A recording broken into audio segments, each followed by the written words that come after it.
Hello, my fellow Welt lovers. Welcome back to this space train roller coaster, where leaks come at us faster than dodging therapy. Buckle up because we've got a double-shot espresso of chaos to go through today.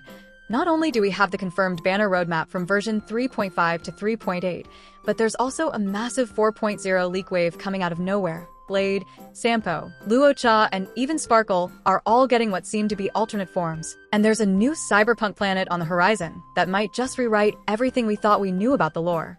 Let's start with the biggest bombshell. Topping up in Genshin or Star Rail can get expensive, and let's be honest, we've all seen those in-game prices and wished they were just a bit lower. Well, that's exactly what LD Shop is here for. This is LD Shop, the official top-up platform developed by the LD Player Emulator Group. It lets you top up your favorite games like Genshin Impact and Star Rail at huge discounts, up to 23% off or more. And yeah, it's super easy to use. All you need is your server and UID, and your top-up will show up in-game within just a few minutes. It's safe, reliable, and used by thousands of players.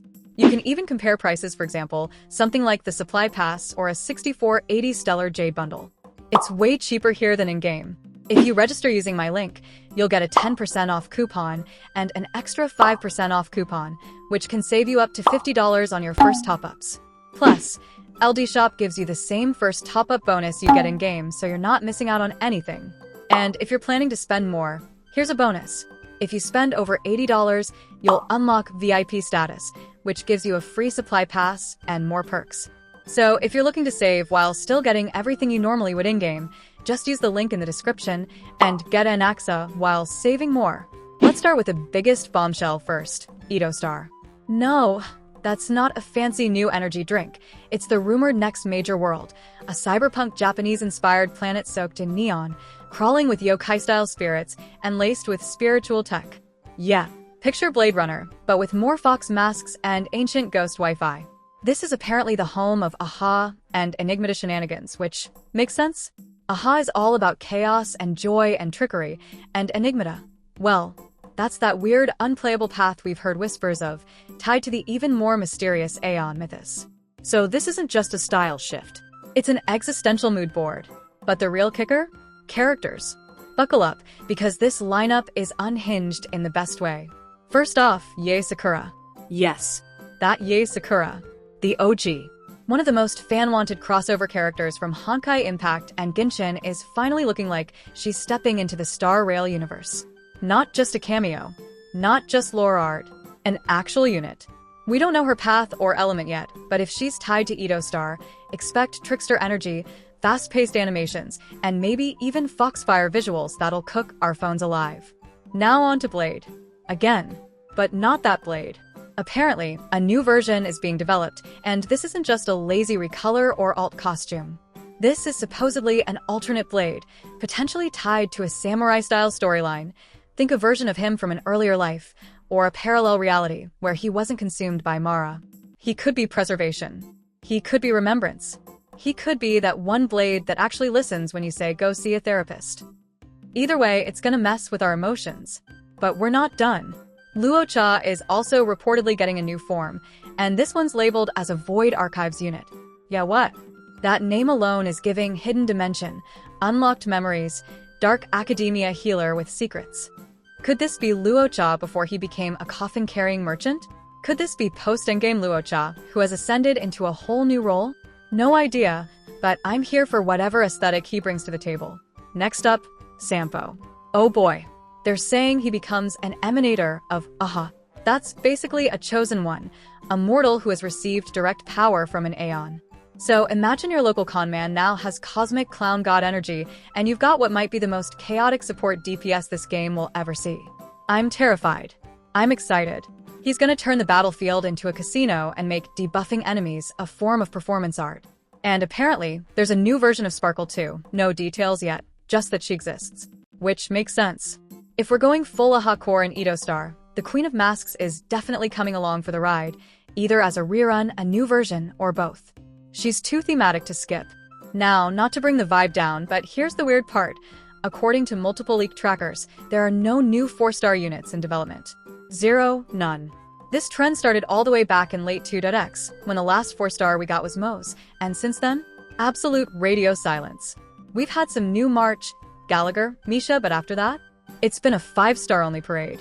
That's a bit concerning for the long-term meta and for free-to-play players who rely on 4 stars to build out their teams. So what does this mean? It could be that Hoyoverse is going all in on story and premium units for the next couple of versions.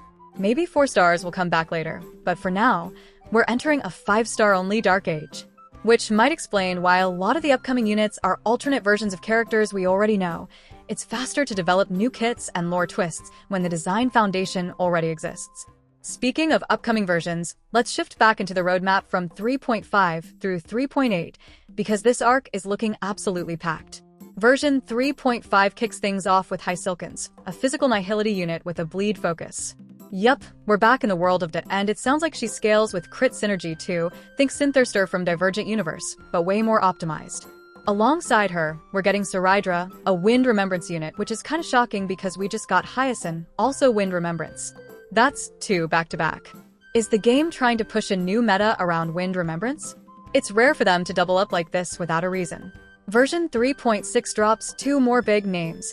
Atifia, an Ice Remembrance DPS who's closely tied to Cyrene, possibly even sharing mechanics or narrative threads.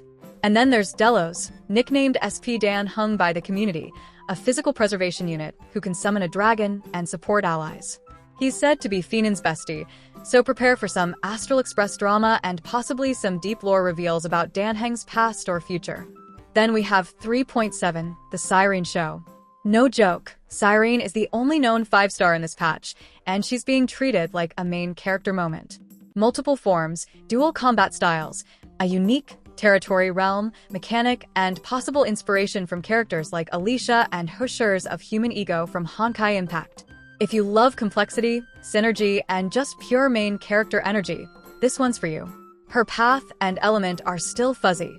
Early leaks said Ice Remembrance, but new info suggests universal energy support, which would be completely new territory. And finally, we hit version 3.8. This one's got 2 new 5 stars. Constance, codenamed Dahlia, a mysterious member of the Annihilation Gang, and another unnamed mystery unit. Constance's lore ties might reconnect with earlier arcs, possibly even lead into the Edostar transition. The second unit? We know nothing, no name, no path, no element. This might be our first 4.0 teaser unit, someone who shows up right before we switch worlds, kind of like how Black Swan dropped before Penacony. Eyes wide open here. Oh, and Mr. Rika and Skrullum? Nowhere to be found. Despite all the hype, neither of them appears in any leaks for versions 3.5 through 3.8. That's a big curveball for anyone who's been hoarding resources waiting for them. They might be getting held back for a 4.0 blowout reveal, or maybe something even bigger tied to Edostar. So yeah, we're heading into a future of 5-star only banners, alternate character versions with Aeon connections, and possibly the weirdest, most chaotic region in the game yet. I honestly can't wait. But what about you? Are you hyped for Samurai Blade? Cosmic Sampo? Void LUOCHA? Or are you still holding out for the day we finally get Mr. Rika and a new 4-star to break this dry spell? Let me know in the comments because I read every single one of them, and as always, we're all suffering together in this shiny, gotcha-rigged hellscape we call Honkai Star Rail. Love you guys. See you on the Astral Express.